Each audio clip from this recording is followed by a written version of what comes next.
ಉಪಾಧ್ಯಕ್ಷರಾಗಿರುವಂಥ ಹಾರಿವಾಳ್ ಅವರೇ, ಒಂದು ತಿಂಗಳ ಪರ್ಯಂತರ ನಾದ ನಿನಾದ ಸುನಾದಗಳ ಮುಖಾಂತರ ಸಂಗೀತದ ಸುದೇನ ಉಣಬಡಿಸ್ತಾ ಇರುವಂಥ ಖ್ಯಾತ ಗವಾಯಿಗಳಾಗಿರುವಂಥ ಶರಣ್ ಕುಮಾರ್ ಗವಾಯಿಗಳಿಗೆ ಶರಣೆಂದು, ಖ್ಯಾತ ತಬಲಾ ವಾದಕರಾಗಿರುವಂಥ ಪಂಚಾಕ್ಷರಿ ಅವರಿಗೆ ಶರಣೆಂದು, ಈ ಜಾತ್ರಾ ಕಮಿಟಿ ಎಲ್ಲ ಪದಾಧಿಕಾರಿಗಳೇ, ಈ ಪ್ರವಚನವನ್ನು ಆಲಿಸಿ ನಾವೆಲ್ಲರೂ ಪಾವನರಾಗಬೇಕನ್ನುವಂಥ ಹಂಬಲವನ್ನು ಇಟ್ಕೊಂಡು ಬಂದಿರುವಂಥ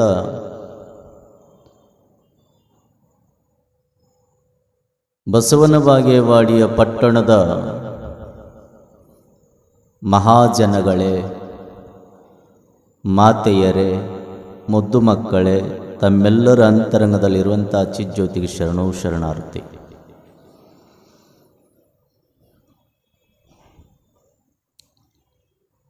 ದಿನನಿತ್ಯ ಪ್ರವಚನವನ್ನು ನಾವೆಲ್ಲರೂ ಆಲಿಸ್ತಾ ಇದ್ದೇವೆ. ನಾನು ಮೊನ್ನೆ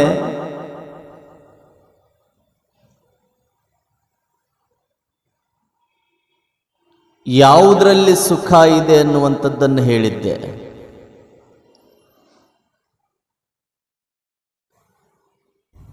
ಪ್ರಾಣಿ ಪಕ್ಷಿಗಳಲ್ಲಿರುವಂಥ ಗುಣಗಳು ನಮ್ಮಲ್ಲಿಲ್ಲ ಅನ್ನುವಂಥ ಮಾತನ್ನು ವ್ಯಕ್ತಪಡಿಸಿದ್ದೆ.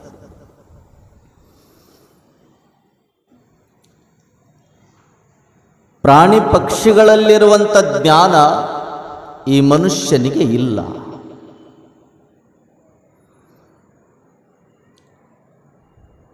ಬಹಳಷ್ಟು ಸುಂದರವಾಗಿರುವಂಥ ವಿಚಾರವನ್ನು ಮಡಿವಾಳ ಮಾಚಿದೇವರು ಹೇಳಿಕೊಂತ ಬರುತ್ತಾರೆ. ಎಷ್ಟೆಲ್ಲ ಓದಿ ಅಧ್ಯಯನ ಮಾಡಿರುವಂಥ ಈ ಮನುಷ್ಯ ಪರಿಪೂರ್ಣ ಜ್ಞಾನಿಯಲ್ಲ ಅಂತಾರೆ ಶರಣರು. ಅಲ್ಪಜ್ಞಾನಿಯಾಗಿರುವಂಥ ಈ ಮಾನವ ಜಂಬವನ್ನು ಕೊಚ್ಚಿಕೊಳ್ಳುತ್ತಾನೆ, ನಾನು ಪೂರ್ಣಜ್ಞಾನಿ ಅಂತ. ಪೂರ್ಣಜ್ಞಾನವನ್ನು ಪಡ್ಕೊಳ್ಳಲಿಕ್ಕೆ ಯಾರಿಂದಲೂ ಸಾಧ್ಯ ಇಲ್ಲ ಈ ಮನುಷ್ಯನಿಗೆ. ಪರಿಪೂರ್ಣ ಜ್ಞಾನವನ್ನು ಸಂಪಾದನೆ ಮಾಡಿರುವಂಥವರು ಅಂದರೆ ಯೋಗಿಗಳು, ಶಿವಯೋಗಿಗಳು. 12ನೇ ಶತಮಾನದ ಎಲ್ಲ ಶಿವಶರಣರು ಏನಿದ್ರಲ್ಲ ಇವರೆಲ್ಲ ಪರಿಪೂರ್ಣ ಜ್ಞಾನಿಗಳು. ಅಂದರೆ 3 ಕಾಲದ ಜ್ಞಾನ ಅವರಿಗೆ ಗೊತ್ತಿತ್ತು. ಪುಸ್ತಕವನ್ನು ಓದಿರುವಂಥ ಈ ಮಾನವನಿಗೆ ಪರಿಪೂರ್ಣ ಜ್ಞಾನ ಇಲ್ಲ. ಒಂದು ವೇಳೆ ಇದ್ದಿದ್ರೆ ಎಲ್ಲದರ ಜ್ಞಾನ ಮನುಷ್ಯನಿಗಾಗಿ ಮನುಷ್ಯ ತಾನೇ ಸಾಕ್ಷಾತ್ ದೇವರನಾಗಿ ಬಿಡ್ತಿದ್ದ. ಇಲ್ಲ ಅಂತ ಮಡಿವಾಳ ಮಾಚಿದೇವರು ಬಹಳ ಸುಂದರವಾದ ಒಂದು ವಚನವನ್ನು ವ್ಯಕ್ತಪಡಿಸ್ತಾರೆ. ವಾಯುಗುಣವ ಸರ್ಪ ಬಲ್ಲದು, ಮಧುರ ಗುಣವ ಇರುವೆ ಬಲ್ಲದು, ಗೋತ್ರದ ಗುಣವ ಕಾಗೆ ಬಲ್ಲದು, ವೇಳೆಯ ಗುಣವ ಕೋಳಿ ಬಲ್ಲದು. ಇದು ಕಾರಣ ಮನುಷ್ಯ ಜನ್ಮದಲ್ಲಿ ಬಂದು ಶಿವಜ್ಞಾನವನ್ನು ಅರಿಯದಿದ್ದರೆ ಕಾಗೆ ಕೋಳೆಗಳಿಗಿಂತ ಕರಕಷ್ಟ ಕಾಣ ಕಲಿದೇವರ ದೇವ ಅಂತ ಬರೀತಾರೆ ಅವರು.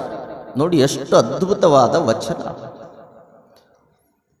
ಈ ವಾಯುಗುಣವನ್ನು ಯಾವುದು ಬಲ್ತದೆ ಅಂದರೆ ಮನುಷ್ಯನಿಗೆ ಗೊತ್ತಾಗೋದಿಲ್ಲ. ಯಾವ ಸಂದರ್ಭಕ್ಕೆ ಯಾವ ಗಾಳಿ ಬರುತ್ತೆ ಅನ್ನೋದು ಗೊತ್ತಾಗೋದಿಲ್ಲ. ಬಿರುಗಾಳಿ ಬಂತು ಅಂದರೆ ಮನುಷ್ಯ ಈಗೇನು ಒಂದು ಕ್ಷಣದೊಳಗೆ ಬಿರುಗಾಳಿ ಬೀಸ್ತದೆ ಎಲ್ಲರೂ ಹುಷಾರಾಗಿರಿ ಅಂತ ಬೋಧನೆಯನ್ನು ಮಾಡೋದಿಲ್ಲ.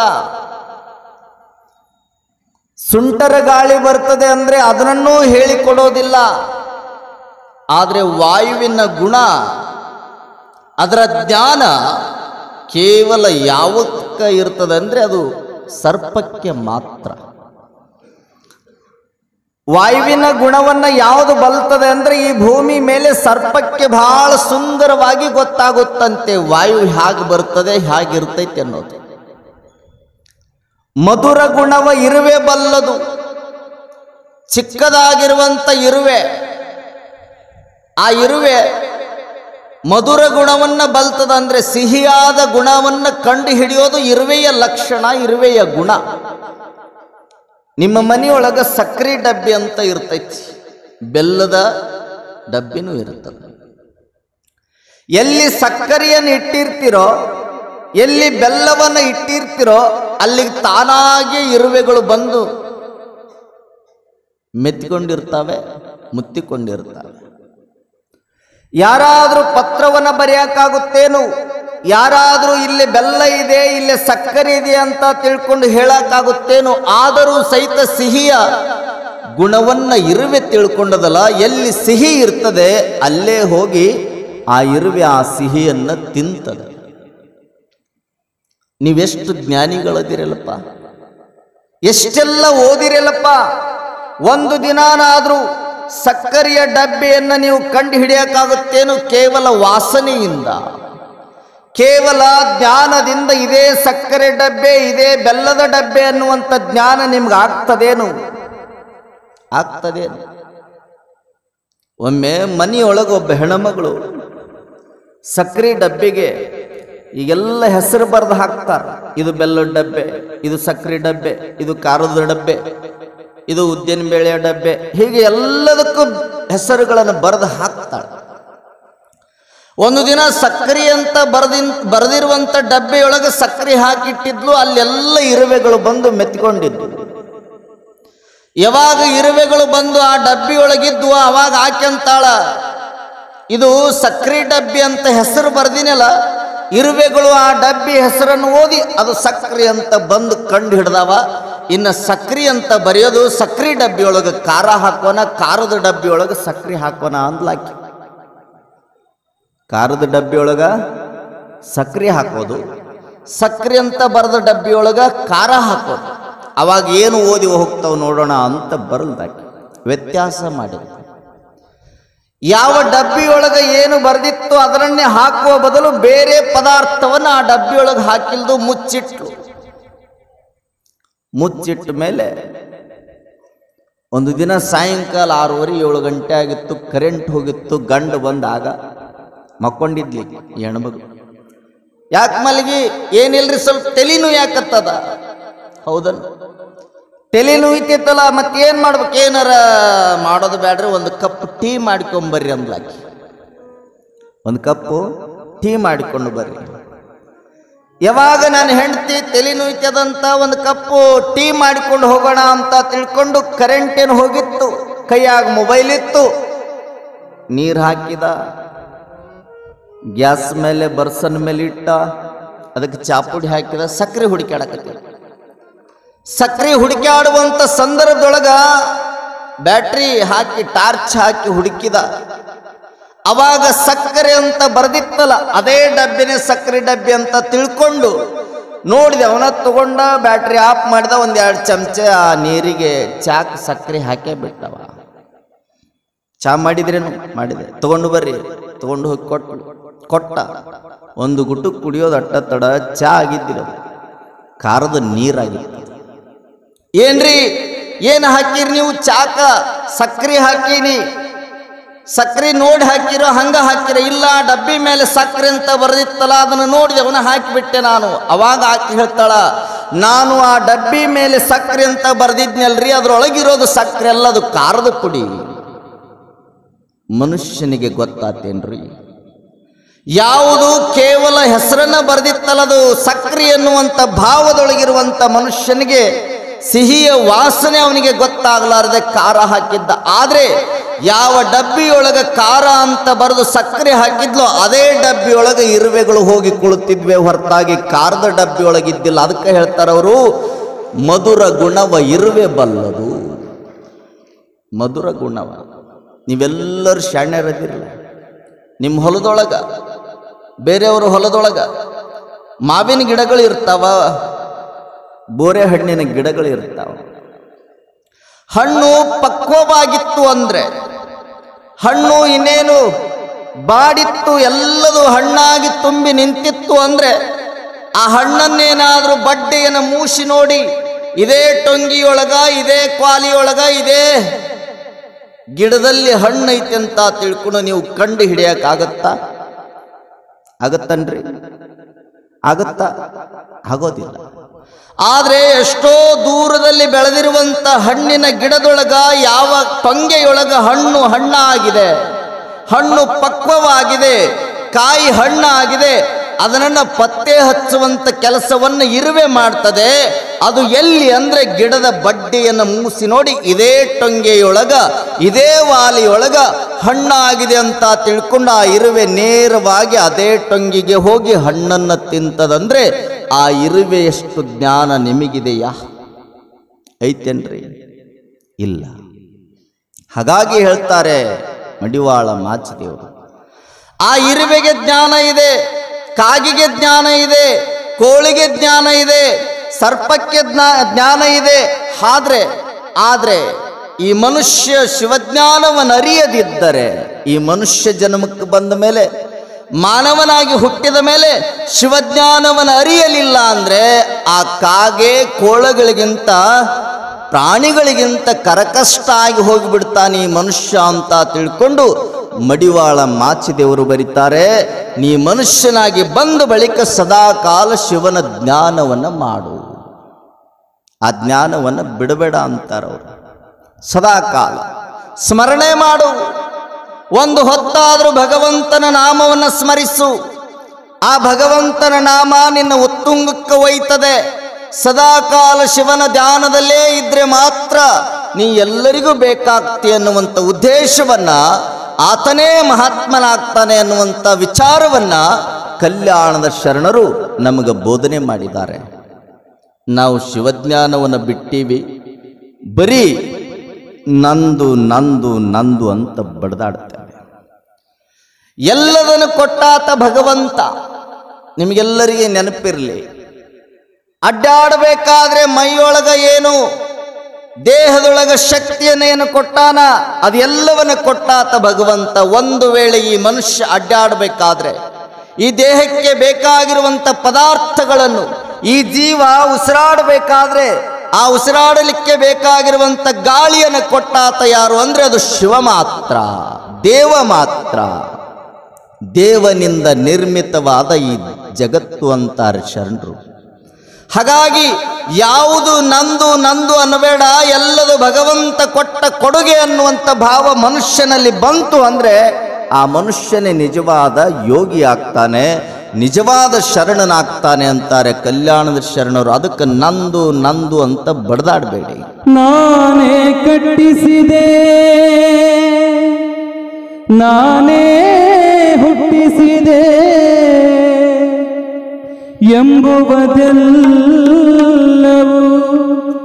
ಜಂಬದ ಸಲ್ಲು.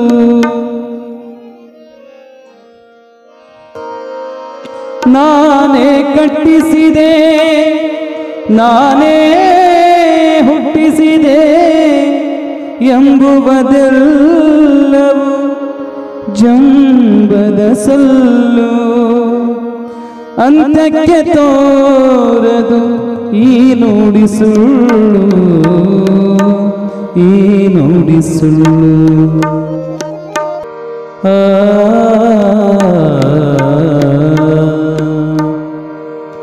ದೇವರ ಮನೆಯಿದು ಈ ಜಗವೆಲ್ಲ, ಬಾಡಿಗೆದಾರರು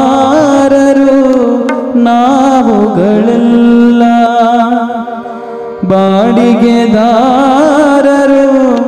ಜೀವಿಗಳೆಲ್ಲ, ಜೀವಿಗಳೆಲ್ಲ.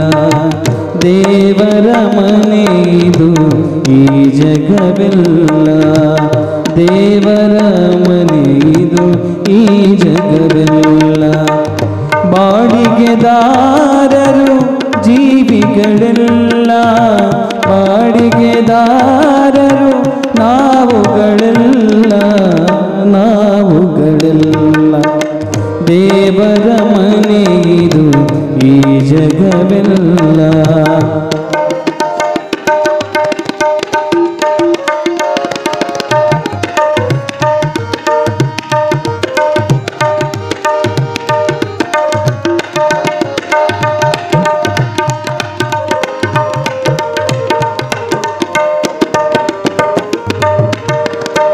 ಇಷ್ಟೇ ದಿವಸ ಇಷ್ಟೇ ವರುಷ ಇರಬೇಕೆಂಬುವ ಕಟುಕರಾರು. ಇಷ್ಟೇ ದಿವಸ ಇಷ್ಟೇ ವರುಷ ಇರಬೇಕೆಂಬುವ ಕಟುಕರಾರು. ಎನಿಹುದೇನೋ ಎನಿಹುದೇನೋ ಅರಿತವರಾರು ಅರಿತವರ. ದೇವರ ಮನೆಯಿದು ಈ ಜಗವೆಲ್ಲ. ದೇವರ ಮನೆಯಿದು ಈ ಜಗವೆಲ್ಲ.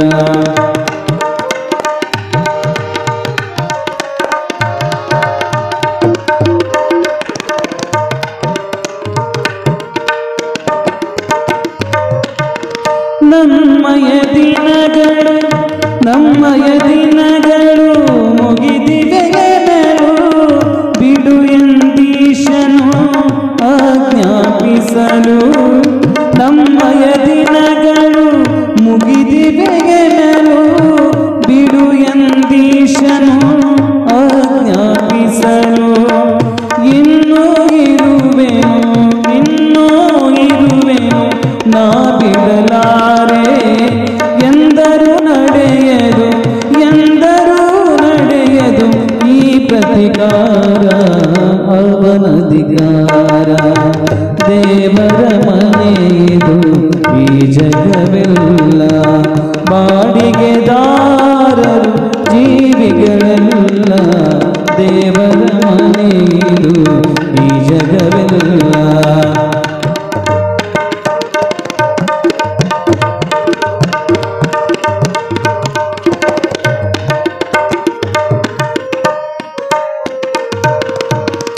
ಇಷ್ಟನು ಕೊಟ್ಟಿಹುದು ಆತನ ಕರುಣೆ. ಒಂದಿಷ್ಟಾದರೂ ಉಪಕೃತಿ ಸ್ಮರಣೆ.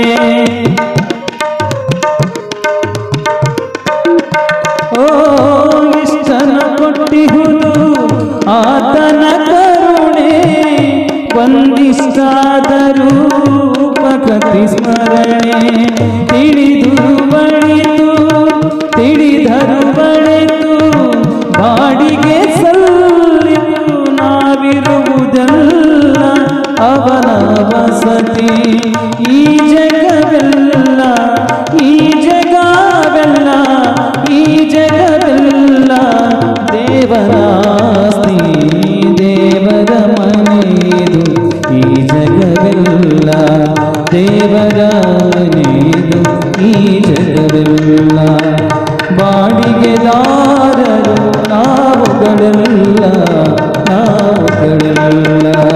ದೇವರ ಮನೆಯಿದು ಈ ಜಗವೆಲ್ಲ ಈ ಜಗವೆಲ್ಲ ಈ ಜಗವೆಲ್ಲ.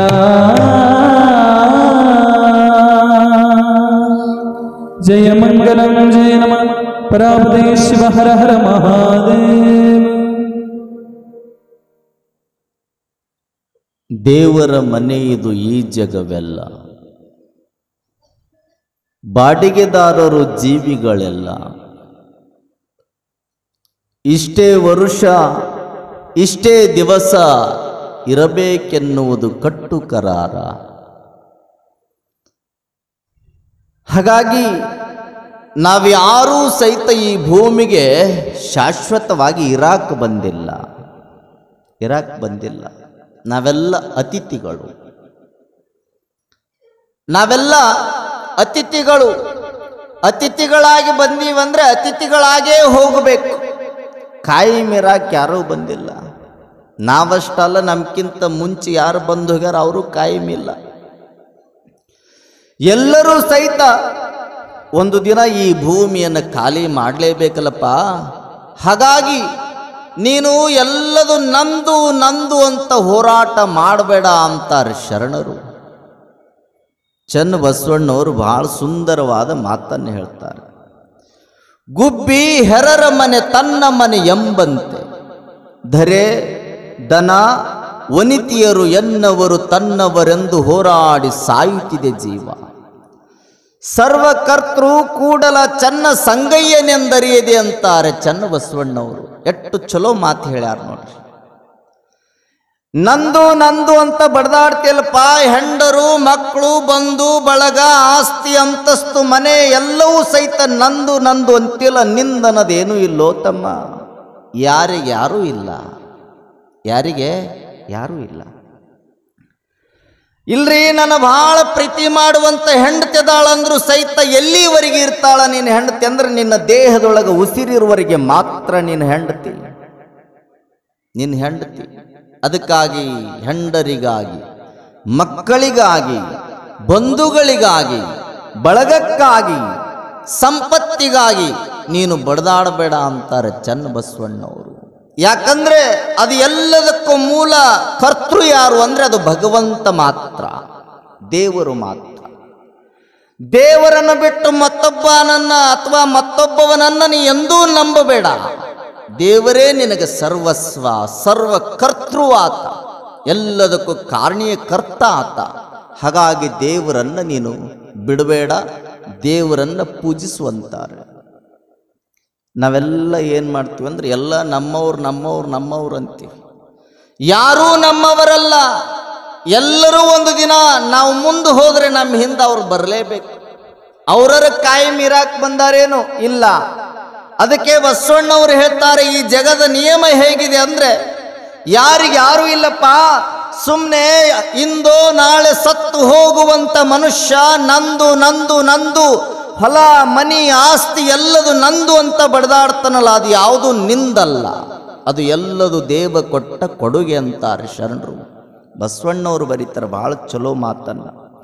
ಚಂದ್ರೋದಯಕ್ಕೆ ಅಂಬುದಿ ಹೆಚ್ಚುವುದಯ್ಯ, ಚಂದ್ರೋದಯಕ್ಕೆ ಅಂಬುದಿ ಹೆಚ್ಚುವುದಯ್ಯ, ಚಂದ್ರ ಕುಂದೆ ಕುಂದುವುದಯ್ಯ, ಚಂದ್ರಂಗೆ ರಾಹು ಅಡ್ಡ ಬಂದಲ್ಲಿ ಅಂಬುದಿ ಬಬ್ಬಿಟ್ಟಿತ್ತೆ ಅಯ್ಯ, ಅಂಬುದಿಯ ಮುನಿ ಆಪೋಷಣವ ಕೊಂಬಲ್ಲಿ ಚಂದ್ರಮನ ಅಡ್ಡ ಬಂದನೆಯ್ಯ.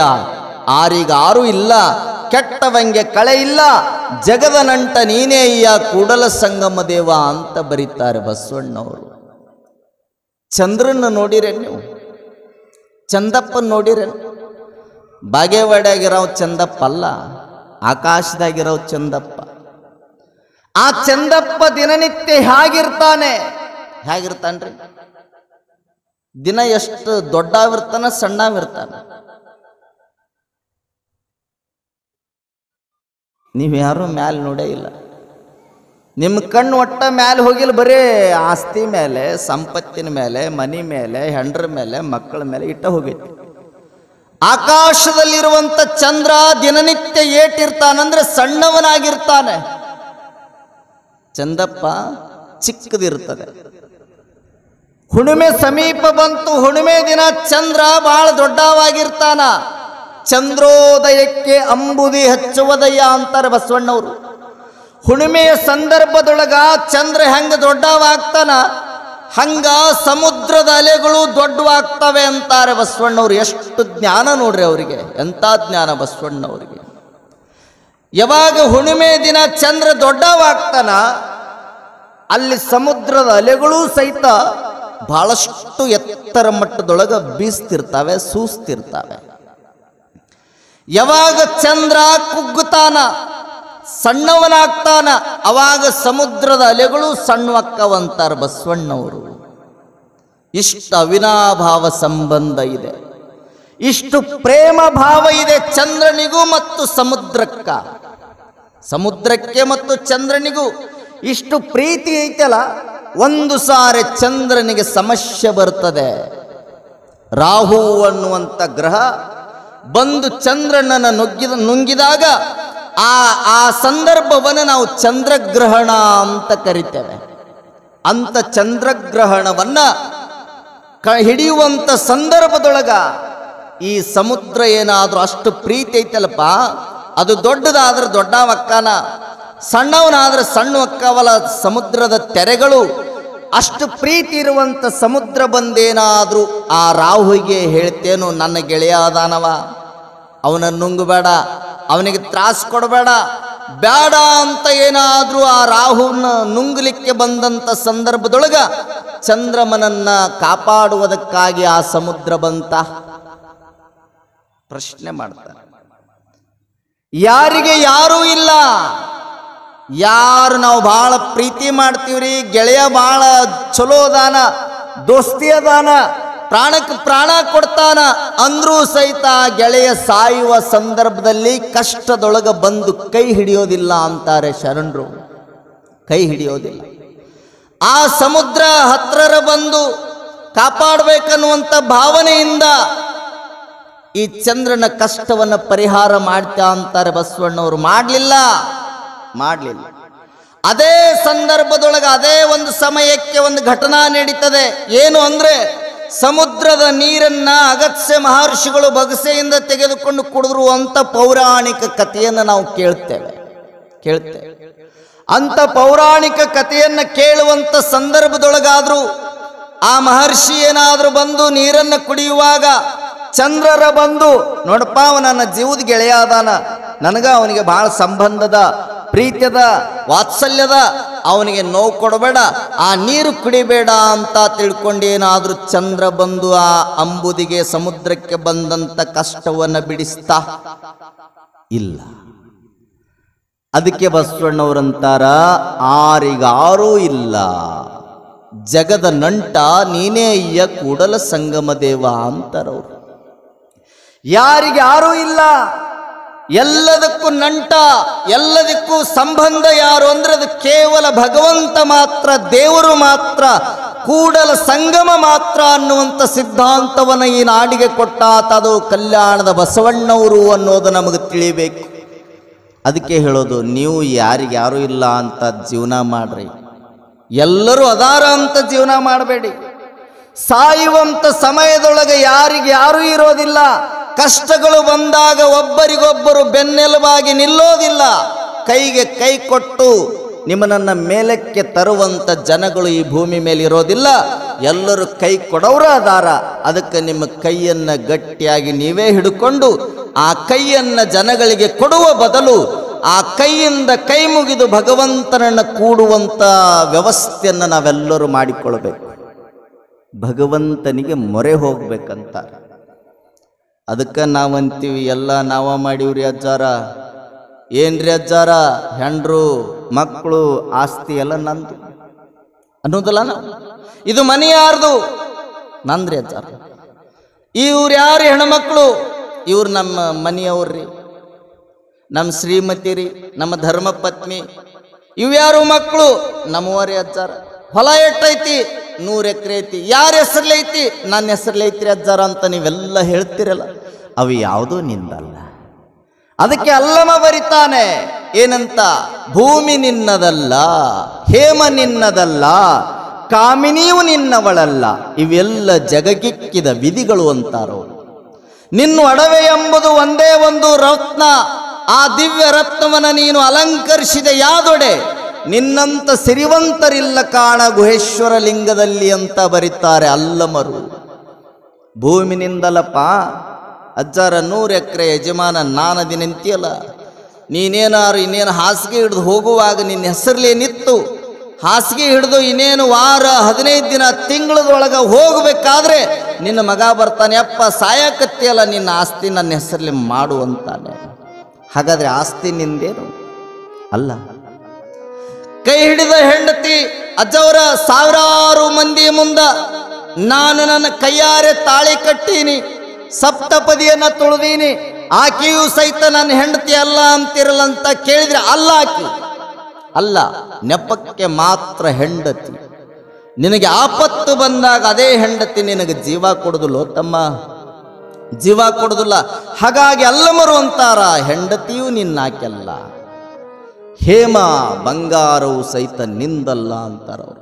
ಬಂಗಾರ ಬೆಳ್ಳಿ ವಜ್ರ ವೈಡೂರ್ಯಗಳು ಯಾವ ಸಂಪತ್ತು ಅವು ಯಾವು ನಿನವಲ್ಲಪ್ಪ, ಅವೆಲ್ಲವೂ ಸಹಿತ ಜಗಕ್ಕೆ ಇರುವಂತ ವಿಧಿಗಳವು, ವಿಧಿಯವು. ಆ ವಿಧಿಯನ್ನು ಬೆನ್ನು ಹತ್ತಿಕೊಂಡು ಹೋಗಬೇಡ. ಆ ವಿಧಿಯನ್ನು ಬೆನ್ನು ಹತ್ತುವ ಬದಲು ನಿನ್ನ ಹತ್ರ ಇರುವಂಥ ದಿವ್ಯ ಜ್ಞಾನವನ್ನು ನೀನು ತಿಳ್ಕೊಂಡೆ ಅಂದರೆ, ಸತ್ಯದ ನಿಲುವನ್ನು ನೀನು ತಿಳ್ಕೊಂಡೆ ಅಂದರೆ ನಿನ್ನಂಥ ಶ್ರೀಮಂತ ಈ ಜಗತ್ತಿನೊಳಗಿಲ್ಲ, ಅವಾಗ ಭಗವಂತ ಮೆಚ್ಚುತ್ತಾನೆ ಅಂತಾನೆ. ಅಲ್ಲಮ ಮನೆಯ ಕಟ್ಟಿಸಿದೆ ಮಾಳಿಗೆ ನಿನಗ, ಹೋಗೋದು ಬಂತಲ್ಲೋ ನಾಡಿಗೆ, ಗೊಂಗಡಿ ಹಿಡಿದು ಮಾಡ್ಯಾರ ಜೋಡಿಗೆ, ನಿನಗ ಇಟ್ಟು ಬಂದು ತಿಂತಾರಲ್ಲೋ ಹೋಳಿಗೆ. ಯಾಕ ಮಾಡದಿದ್ದೀನಿ ಬಡ ಚಿಂತಿ, ಯಾಕ ಮಾಡದಿದ್ದೀನಿ ಬಡ ಚಿಂತಿ, ಯಾಕ ಮಾಡದಿದ್ದೀನಿ ಬಡ ಚಿಂತಿ, ನಿನಗ ಬಡಕೊಂದಾದೋ ಬಡಕೊಂದಾದೋ ಮಾಯದ ಕ್ರಾಂತಿ, ಬಡಕೊಂದಾದ ತಮ್ಮ ಮಾಯದ ಕ್ರಾಂತಿ. ಅದಕ್ಕ ಜೋತುಕೊಂಡು ನೀ ಕುಂತಿ ನಾಳೆ ಹೆಮ್ಮ ಕೇಳಿದರ ಏನಂತಿ, ಯಾಕ ಮಾಡದಿದ್ದೀನಿ ಬಡ ಚಿಂತಿ, ಯಾಕ ಮಾಡದಿದ್ದೀನಿ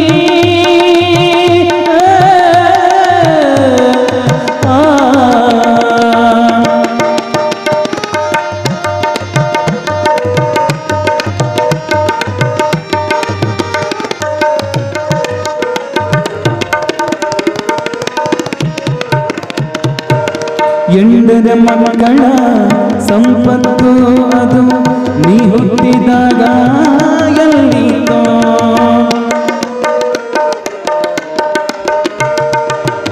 ಎಂಡರ ಮಕ್ಕಳ ಸಂಪತ್ತು ಅದು ನೀ ಹುಟ್ಟಿದಾಗ ಎಲ್ಲಿತೋ, ನಟ ನಡುವೆ ಬಂದು ಗಂಟು ಬಿತ್ತೋ, ನಟ ನಡುವೆ ಬಂದು ಗಂಟು ಬಿತ್ತೋ, ನೀ ತಿಳಿದು ನೋಡೋ ಅದರಳು ಕೂತು ತಮ್ಮ, ತಿಳಿದು ನೋಡೋ ತಮ್ಮ ಅದರಳು ಕೂತು.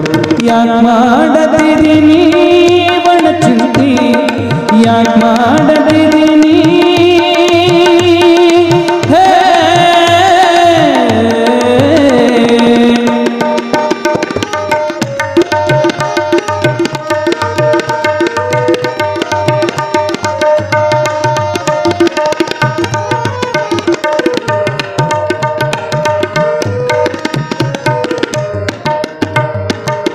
ಸಂಕಷ್ಟ ಪಡುತ್ತಿದ್ದೀರಿ ಸಾಯುವುದಕ್ಕ, ಅದು ಸಣ್ಣ ಪಟ್ಟ ಹುಣ್ಣಲೋ ಮಾಯುವುದಕ್ಕ,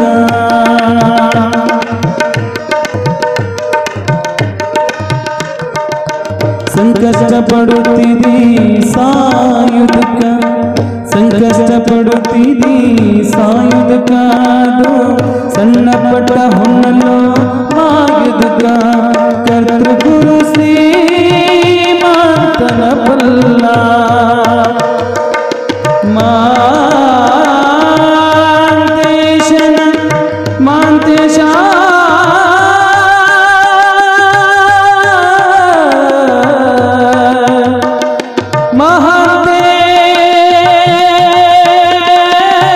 ಮಹಾಂತೇಶನ ಬಲ್ಲ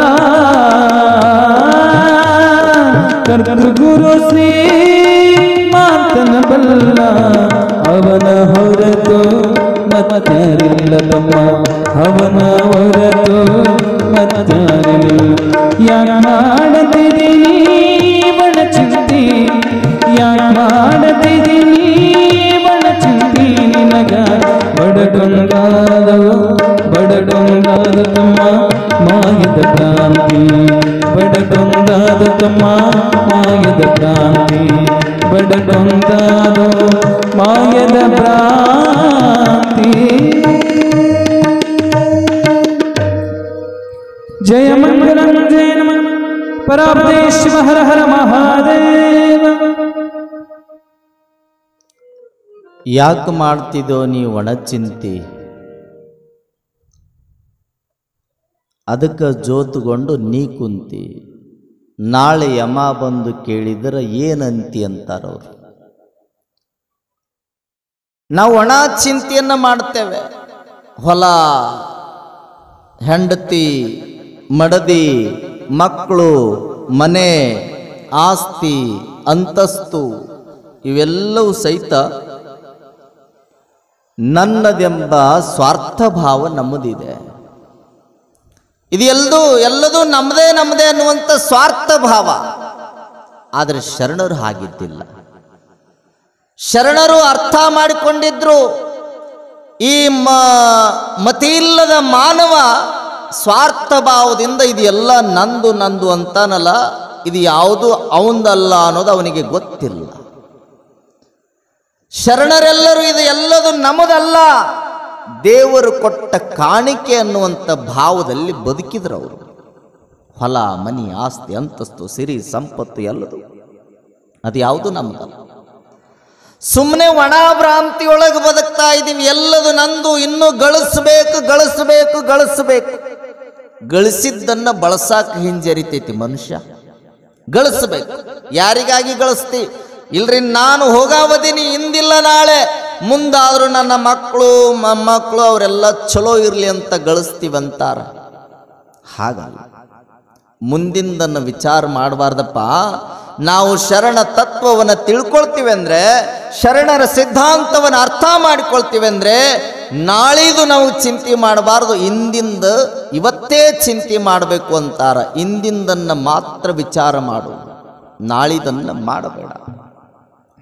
ನಾವು ಮುಂದಿನ ವಿಚಾರ ಮಾಡ್ತೀವಿ, ಇನ್ನ ಹಿಂದಿಂದಲ್ಲ, ಮುಂದಿಂದು. ಇನ್ನ ಏನೂ ಆಗಿರಲಿಲ್ಲ ಅಂದ್ರೆ ವಿಚಾರ ಮಾಡ್ತೀವಿ. ಗಂಡ ಹೆಂಡತಿ ಇಬ್ರು ಹೊಸದಾಗಿ ಮದುವೆ ಆಗಿತ್ತು. ಮದುವೆ ಆಗಿ 1-2 ವರ್ಷ ಆಗಿತ್ತು. ಹೆಂಡತಿ ಚಲೋ ಮಾಡಿಲ್ದು, ನನ್ನ ಮಗನ್ನ ನಾನು ವಕೀಲನ್ನು ಮಾಡ್ತೀನಿ ಅಂದ್ಲಾಕಿ. ವಕೀಲನ್ನು ಮಾಡ ಇವ ಅಂದ, ನಿನ್ನ ಮಗನ ನೀ ವಕೀಲನ್ನು ಮಾಡ್ತೀನಿ ಅಂದ್ರೆ ನಾನು ನನ್ನ ಮಗನ ಡಾಕ್ಟರ್ ಮಾಡ್ತೀನಿ ಅಂತ ಇವ ಅಂದ. ಇವರಿಬ್ಬರು ದಿನಾ ಮಾತುಕತೆ. ಯಾವಾಗ ಮಾತುಕತೆ ಆಯ್ತು, ದಿನ ಜಗಳ. ಒಂದು ದಿನ ಹೊರಗಿಂದ ಬರೋದ್ರೊಳಗೆ ಹೆಂಡತಿ ಹೇಳಿದ್ದು, ನನ್ನ ಮಗನ ನಾನು ವಕೀಲನ್ನು ಮಾಡ್ತೀನಿ. ಇವ ಸಿಟ್ಟಿಗದ್ದ. ಅವ ಅಂತಾನ, ನನ್ನ ಮಗನ ನಾನು ಡಾಕ್ಟರ್ ಮಾಡ್ತೀನಿ. ಇಬ್ರು ಒಳಗೆ ಜಗಳ ಮಾಡಕತ್ತಿದ್ರಲ್ಲ. ಮನೆಯಿಂದ ಅಂಗಳಕ್ಕೆ ಬಂತದು, ಮನೆಯಾಗಿಂದ ಜಗಳ. ಅಂಗಳದಾಗ ಚಲುವಾತು. ಅವ ಕೊಡ್ಲಿ ಹಿಡ್ದಾನ, ಈಕಿ ಉದಾಗುಳಿ ಹಿಡ್ದಾಳ. ನಿನ್ನ ತಲೆ ಹೊಡಿತೀನಂತ ಈಕೆ, ನಿನ್ನ ಕಡ್ದು ಹಾಕ್ತೀನಂತವ. ಎಲ್ಲ ಓಣಾಗಿರುವಂತ ಪ್ರಮುಖರು ಹೇಳಿದ್ರು, ಯಾಕೆ ಜಗಳ ಮಾಡ್ತೀರಿ? ಇಲ್ರಿ, ನಾನು ನನ್ನ ಮಗನ ವಕೀಲನ್ ಮಾಡ್ತೀನಂತ ಹೆಣ್ಮಗಳು ತನ್ನ ನ್ಯಾಯ ಹೇಳ್ತಾಳೆ. ಅವನಂತಾನೆ, ಇಲ್ರಿ, ನನ್ನ ಮಗನ ನಾನು ಡಾಕ್ಟರ್ ಮಾಡ್ತೀನಿ ಅಂತೀನಿ. ಆದ್ರೆ ಈಕೆ ಕೇಳವಳು. ಈ ನ್ಯಾಯ ಪ್ರಮುಖರು ಬಗೆಹರಿಸಿದ್ರು. ಆಯ್ತಂತ ಒಳಗೆ ಹೋದ್ರು. ಮತ್ತೆ ಮರುದಿನ ಚಲುವಾತಿ. ಈ ನ್ಯಾಯ ಕೋರ್ಟ್ ಮೆಟ್ಲ ಏರ್ತಿದ್ರು. ಕೋರ್ಟ್ ಮೆಟ್ಲ ಏರಿದ ಮೇಲೆ ಒಂದು ದಿನ ಇಬ್ರನ್ನು ಮುದ್ದತ್ತಿ ಕರೆದಿರ್ತಾರ. ಕೋರ್ಟಿನವರು ಅಂತಾರ, ಇವ್ರನ್ನ ವಿಚಾರ ಮಾಡಿ ಇವ್ರಿಗೊಂದು ಸರಿಯಾದ ನ್ಯಾಯವನ್ನು ಒದಗಿಸಿಕೊಡ್ಬೇಕು ಅಂತ ತಿಳ್ಕೊಂಡು ವಕೀಲರು ಅವ್ರು ನನಗೆ ಕರೆಸಿದ್ರು. ಕರೆಸಿದ ಮೇಲೆ ಜಡ್ಜ್ ಮುಂದೆ ನಿಲ್ಲಿಸಿದ್ರು. ಫಸ್ಟ್ ಹೆಣ್ಮಗಳು ಬಂದ್ಲು, ನಿಂತ್ಕೊಂಡು ಹೇಳಿಲ್ದಾಕಿ, ನೋಡ್ರಿ ಜಡ್ಜ್ ಸಾಹೇಬ್ರ, ನನ್ನ ಮಗನ ನಾನು ವಕೀಲನ್ನು ಮಾಡ್ತೀನಿ ಅಂತ ನಾನು ಅಂತೀನಿ. ಅವ್ರು ಬಿಡವಲ್ಲ.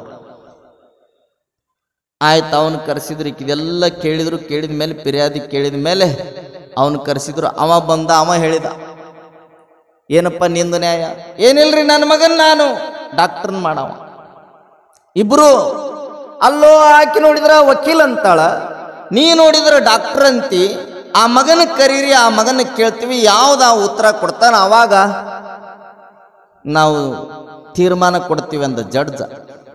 ಅವಾಗ ಅವ್ರು ಅಂದ್ರಂತೆ, ಇನ್ನೂ ಹುಟ್ಟೇ ಇಲ್ರಿ ಅದು ಮಗ. ಹುಟ್ಟಲಾರ್ದಕ್ಕಿಂತ ಮುಂಚೆ ಇವರು ಜಗಳ. ಯಾವುದೋ ಕಾಲದಲ್ಲಿರುವಂಥದ್ರ ಬಗ್ಗೆ ನಾವು ಚಿಂತೆ ಮಾಡಬಾರದು, ಒಣ ಭ್ರಾಂತಿಯಿಂದ ಬದುಕಬಾರ್ದು ಅಂತಾರೆ ಶರಣರು. ಮುಂದಿನ ಹುಟ್ಟಿಲ್ಲ, ಹುಟ್ಟೋಕ್ಕಿಂತ ಮುಂಚೆನೆ ಲಾಯರ್, ವಕೀಲ್, ಕೋರ್ಟ್ ಎಲ್ಲವೂ ಆಗಿ ಹೊಕ್ಕವ. ಹಾಗಾಗಬಾರ್ದು. ಅದು ಯಾವುದು ನಿಂದಲ್ಲ, ಎಲ್ಲದು ದೇವರು ಕೊಟ್ಟ ಕಾಣಿಕೆ ಅಂತಾರೆ ಶರಣರು. ಎಲ್ಲರೂ ದೇವರು ಕೊಟ್ಟ ಕಾಣಿಕೆ. ಸ್ವಾರ್ಥ ಭಾವದಿಂದ ನಾವು ನಂದು ಅನ್ನಬೇಡಪ್ಪ.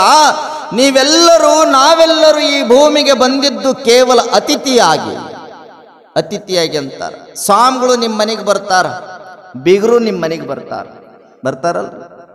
ಒಂದೇ ದಿನ ಬಂದಾಗ ಬೀಗರಿಗೆ ಅಥವಾ ಅಳಿಯ ಬಂದ ಅಂದ್ರೆ ಓಡಾಡಿ ಕೆಲಸ ಮಾಡ್ತಿರ್ತಾರ. ಒಂದನೇ ದಿನಕ್ಕೆ ಅಳಿಯಾಗ ಮಣಿ ಹಾಕು, ನೀರು ತುಂಬಿಡು, ತಾಟ್ ಕೊಡು, ಒಯ್ದು ನೀಡು, ಊಟ ಮಾಡಿಸು. ಅತಿಥಿಗಳು 4 ದಿನ ಬಂದ್ರ ಅತಿಥಿಗಳಾಗಿರ್ತಾರ. 4 ದಿನ ಬಂದು ಕಾಯಂ ಟೆಂಟ್ ಹೊಡೆದ್ರಂದ್ರೆ ಅವ್ರು ಅತಿಥಿಗಳಾಗೋದಿಲ್ಲ. ಇವ್ರನ್ನ ಯಾವಾಗ ತಿಥಿ ಮಾಡೇವು ಅಂತಿರ್ತೀವಿ ನಾವು. ಅವ ಬಂದ ತಕ್ಷಣ ಒಂದನೇ ದಿನಕ್ಕೆ ಎಷ್ಟೆಲ್ಲ ವ್ಯವಸ್ಥೆ. ಅದು 1 ದಿನ ಹಾಗೆ ಆಯ್ತು, 2ನೇ ದಿನ ಆಗತ್, 3ನೇ ದಿನ ಆಯ್ತು, 4ನೇ ದಿನಕ್ಕೆ ಅಳಿಯ ಬಂದ, ಅತಿಗೆ ಹಾಕ್ಬೇಕು ಬಿಡು ಮನಿ, ಅತಿಗೆ ಹಾಕ್ಬೇಕು ಬಿಡು ತಾಟ್ ಅನ್ನುವಂಥ ಭಾವ. ತಾನ ತಗೋತಾನಮ್ಮ, ಅಲ್ಲಿ ಐತ್ ನೋಡಪ್ಪ ತಾಟ್ ತಗೊಂಡು ಬಾ. ಹಿಂಗೆಲ್ಲ ವ್ಯವಸ್ಥೆಗಳಾಗ್ತಾವ. ಅದಕ್ಕೆ ಭಾಳ ದಿನ ಇರಬಾರ್ದು ನಾವು ಅಂತ ತಿಳ್ಕೊಂಡು ಶರಣರು ಹೇಳ್ತಾರ, ಈ ಭೂಮಿಗೆ ಅತಿಥಿಯಾಗಿ ಬಂದಿವಲ್ಲಪ್ಪ, ಮನೆಗೆ ಬಂದಂಥ ಬೀಗರಂತೆ ಬದುಕಿ ನಾವು ಹೋಗಬೇಕೆ ಹೊರತಾಗಿ ಕಾಯಿಮ ಅವ್ರ ಮನೆಯಾಗ ಇರಾಕ ನಾವು ಬಂದಿಲ್ಲ ಅಂತ ತಿಳ್ಕೊಂಡು ಶರಣರು ಹೇಳ್ತಾರೆ. ನಾವು ಹಾಗೆ ಬದುಕಬೇಕಲ್ಲ, ನಾವು ಹಾಗೆ ತಿಳ್ಕೊಬೇಕು. ಸ್ವಾಮಿಗಳನ್ನು ಕರೆಸ್ತೀರಿ ನೀವೆಲ್ಲ ಮನೆಗೆ, ಹೊಸ ಮನೆ ಯಾವುದಾದ್ರೂ ಕಾರ್ಯಕ್ರಮ ಇದ್ದಾಗ. ಅತಿಥಿಗಳು ಯಾರು? ನಮ್ಮ ಮಠದ ಸ್ವಾಮಿಗಳು ಅಂತ ಕರೆಸಿರ್ತೀರಿ. ಕೇಳ್ತಾರ ಅವರು, ಎಷ್ಟು ಚಲೋ ಮನೆ ಕಡಿಸಿಯಪ್ಪ ಅಜ್ಜಾರ, ಎಲ್ಲ ನಿಮ್ಮದ. ಎಷ್ಟು ಚಲೋ ಮನೆ ಕಟ್ಸಿ, ಎಲ್ಲ ನಿಮ್ದಾರಿ. ಏನಪ್ಪ ಎಷ್ಟು ಚಲೋ ಮನೆಯೊಳಗ ಆಕಳುಗಳದಾವ, ಎಲ್ಲ ನಿಮ್ಮವ. ಏನು ಕೇಳಿದ್ರು ಅಜ್ಜಾರಿಗೆ ಹೇಳ್ತಾನವ, ಎಲ್ಲ ನಿಮ್ಮದ ಅಂತಾನ. ಹೌದಾ? ಸ್ವಾಮಿಗಳು ಪಾದ ಪೂಜೆ ಮುಗಿದ ಮೇಲೆ, ಪಾದ ಪೂಜೆ ಆಗಿ ಕಾಣಿಕೆ ಕೈಯಾಗ ಕೊಡೋ ಮಟ್ಟನೂ ಇದ ಮಾತಿರ್ತೈತೆ ಅವನಿಗೆ, ಎಲ್ಲ ನಿಮ್ಮದಾರಿ. ಕಾಣಿಕೆ ಕೊಡೋ ಅನ್ನೋ ಬದಲು ಸ್ವಾಮಿಗಳು ಏನಾದರೂ ಒಂದು ಬಿಳೆ ಹಾಳಿ ತಗೋರಪ್ಪ, ಒಂದು ಪೆನ್ ತಗೊಂಡು ಬಾರಪ್ಪ, ಅದ್ರ ಮೇಲೆ ಎಲ್ಲ ನಿಮ್ದ ಅಂತ ಬರೆದು ಕೊಡಪ್ಪ ಅಂದ್ರೆ ಏನು ಬರೆದು ಕೊಡ್ತಾನೇನ್ರಿ ಇವ ಅಂತಾನ. ಅಪ್ಪ ಅವ್ರ ಮುಂದಿನ ಮನೆ ಪಾದ ಪೂಜೆ ಐತಿ, ನಡ್ರಿ ಬಡ ಹೇಳುವ ತಾತ್ಪರ್ಯ ಅಂದ್ರ ಎಲ್ಲದು ನಂದು ಅನ್ನುವಂಥ ಭಾವವನ್ನು ತೊರೆ, ಎಲ್ಲದು ಭಗವಂತ ಕೊಟ್ಟ ಕಾಣಿಕೆ ಅನ್ನೋದನ್ನು ತಿಳ್ಕೊ ಅಂತಾರೆ ಶರಣರು. ನಿಮ್ಗೆಲ್ಲರಿಗೆ ಕೇಳ್ತೀನಿ, ನಿಮ್ಮದು ಅನ್ನೋದು ಏನೈತ್ರಿ ಈ ಭೂಮಿ ಮೇಲೆ? ಬಾಗೇವಾಡಿ ಜನಕ್ಕೆ ಕೇಳಕತ್ತೀನಿ ನಾನು, ನಿಮ್ಮದು ಅನ್ನೋದು ಏನೈತಿ ಈ ಭೂಮಿ ಮೇಲೆ? ಏನೈತ್ರಿ? ಏನೂ ಇಲ್ಲ. ನಾಳೆಗೆಲ್ಲ ತಂದು ಇಲ್ಲಿಟ್ಟು ಬಿಡಾಗ. ಏನೂ ಇಲ್ಲ ಅಂತೀವಲ್ಲ, ನಿಜ ಅದು. ಆದರೂ ಏನೂ ಇಲ್ಲ ಅನ್ನೋದು ಅನ್ನಕಾಟ, ಅದು ಮಾಡಕ್ಕಾಗುದಿಲ್ಲ. ಬಂಗಾರ ನಿಮ್ಮದಲ್ಲ ಅಂತೀನಿ. 8 ಮಂದಿ ಕೊಳ್ಳಾಗ ಬಂಗಾರ ಹಾಕೊಂಡು ಬರ್ತಾರೆ. ಬಂಗಾರ ಜೀವನಕ್ಕೆ ಆಪತ್ತನ್ನು ತರ್ತೈತಿ, ಇದು ನೆನಪಿರ್ಲಿ ನಿಮಗೆ. ಅದು ಗೋಲ್ಡರ ಇರಲಿ ಅಥವಾ ರೋಡ್ ಗೋಲ್ಡರ ಇರಲಿ, ಅವು ಯಾವಾದರೂ ನಿಮ್ಮ ಜೀವನಕ್ಕೆ ಆಪತ್ತು ತರ್ತಾವೆ. ಯಾವುದು ನಿಮ್ಮದಲ್ಲ, ನಿಮ್ಮದನ್ನೋದು ಏನೂ ಇಲ್ಲ. ನಾ ಕೇಳ್ತೀನಿ, ನಿಮ್ಮದನ್ನೋದು ಏನಾರ ಐತೇನ್ರಿ ಇಲ್ಲಿ? ಅಜ್ಜ ಐತ್ರಿ? ಏನೈತಿ? ಯಾವುದೂ ಭೂಮಿ ಮೇಲೆ ಇರ್ಲಿ ಅಂತೀರಲ್ರಿ ಅಜ್ಜಾರ, ಏನಾರ ಒಂದು ಕೊನೆದರ ಇರಬೇಕಲ್ಲ ನಮ್ಗೆ ಅಂತೀವಿ ನಾವು. ಈಗ ಪ್ರಪಂಚದೊಳಗೆ ಎಷ್ಟು ಖಂಡಗಳದಾವ್ರಿ? ಎಷ್ಟದಾವ? 7. ನಂದು ಅನ್ನೋದು ಅಂತೀವಲ್ಲ ನಾವು, ನಂದು ಅಂತೀವಲ್ಲ, ಅದಕ್ಕೆ ಬರಾಕತ್ತೀನ ನಾನು. 7 ಖಂಡಗಳ ತುಂಬರ ನೀವು ಅದಿರೇನು? ಅದಿರ ಇಲ್ಲ. ಹಾಗಾದ್ರೆ ನಿಮ್ದು ಅನ್ನೋದು ಏನೈತಿ? 7 ಖಂಡಗಳೊಳಗ ಒಂದು ಖಂಡ ನಮ್ದು. ಯಾವ ಖಂಡ? ಏಷ್ಯಾ ಖಂಡ ತುಂಬರ ಅದಿರ? ಸಾಧ್ಯನೇ ಇಲ್ಲ. ಆ ಏಷ್ಯಾ ಖಂಡದೊಳಗ ಒಂದು ನಮ್ಮದು ದೇಶ, ಬಹಳ ದೇಶಗಳದಾವ. ಆ ದೇಶದೊಳಗೆ ಒಂದು ದೇಶ ನಮ್ದು. ಯಾವ ದೇಶ? ಅದ್ರ ತುಂಬರ ಅದಿರ? ಮತ್ತು ನಿಮ್ಮದು ಅನ್ನೋದು ಏನೈತ್ರಿ? ಭಾರತ ದೇಶದೊಳಗೆ ಎಷ್ಟೋ ರಾಜ್ಯಗಳು ಬರ್ತಾವ. ಆ ರಾಜ್ಯದೊಳಗೆ ಒಂದು ರಾಜ್ಯ ನಮ್ದು. ಯಾವ ರಾಜ್ಯ? ಅದ್ರ ತುಂಬರದಿರ? ಇಲ್ಲ. ಆ ಕರ್ನಾಟಕ ರಾಜ್ಯದೊಳಗೆ ಎಷ್ಟೋ ಜಿಲ್ಲಾಗಳು ಬರ್ತಾವ. ಆ ಜಿಲ್ಲೆಯೊಳಗೆ ಒಂದು ಜಿಲ್ಲೆ ನಮ್ದು. ಯಾವ ಜಿಲ್ಲೆ? ವಿಜಯಪುರ. ಅದ್ರ ತುಂಬರದಿರ? ಇಲ್ರಿ. ಮತ್ತೆ ಯಾಕ್ರಿ ನಂದು ಅಂತೀರಿ? ವಿಜಯಪುರ ಜಿಲ್ಲೆಯೊಳಗೆ ಎಷ್ಟೋ ತಾಲೂಕುಗಳು ಬರ್ತಾವ. ಆ ತಾಲೂಕಿನೊಳಗೆ ಒಂದು ತಾಲೂಕು ನಮ್ದು. ಯಾವ ತಾಲೂಕು? ಬಸವನ ಬಾಗೇವಾಡಿಯರ ತುಂಬರದಿರ ನೀವು? ಇಲ್ಲ. ಮತ್ತು ನಂದು ಅಂತಿರಲಿ. ಯಾಕ? ಆ ತಾಲೂಕಿನೊಳಗೆ ಎಷ್ಟೋ ವಾರ್ಡ್ಗಳು ಬರ್ತಾವ, ಗಲ್ಲಿಗಳು ಬರ್ತಾವ, ಹೌದಾ? ಆ ವಾರ್ಡಿನೊಳಗೆ ಒಂದು ವಾರ್ಡ್ ನಮ್ದು. ಯಾವ ವಾರ್ಡ್? ಯಾವ್ದ್ರಿ? ಯಾವ್ದ್ರಿ? ನಿಮ್ಮೂರಾಗ ವಾರ್ಡ ಇಲ್ಲನ? ಅದಾವ. ಮತ್ತೇನು ಹೇಳಿದ್ರಿ? ನಾ ಬರ್ಕೋತೀನಿ ಏನೋ. ಯಾವ ವಾರ್ಡು? 10ನೇ ವಾರ್ಡ್. ಹೆಸರು ಐತೇನಿಲ್ರಿ ಅದಕ್ಕೆ? ಐತಿ. 10ನೇ ವಾರ್ಡ್ ಅಂತ ತಿಳ್ಕೋರಿ. 10ನೇ ವಾರ್ಡಿನ ತುಂಬರ ನೀವು ಅದಿರೇನ್ರಪ್ಪ? ಮತ್ತೆ ನಿಮ್ಮದನ್ನದು ಏನೈತಿ? ಅಜ್ಜಾರ 10ನೇ ವಾರ್ಡಿನೊಳಗ ನಾವಿರ್ತೀವ್ರಿ, ಅದು ನಮ್ಮದ ಅಂತೀವಲ್ಲ, ಅದು ನಿಮ್ಮದು ಅಲ್ಲ. 10ನೇ ವಾರ್ಡಿನೊಳಗೆ ಎಷ್ಟೋ ಮನೆಗಳು ಬರ್ತಾವ. ಆ ಮನೆಯೊಳಗೆ ಒಂದು ಮನೆ ನಮ್ಮದು. ಯಾವ ಮನೆ? 10ನೇ ವಾರ್ಡ್ನಾಗ ಇದ್ದವ್ರದ್ದು ಯಾರ್ದೈತಿ ಹೆಸರು ಹೇಳ್ರಿ? ಅಲ್ಲ, ಇಟ್ಟು ಬೆರಿಕಿದಿರಿ ನೀವು.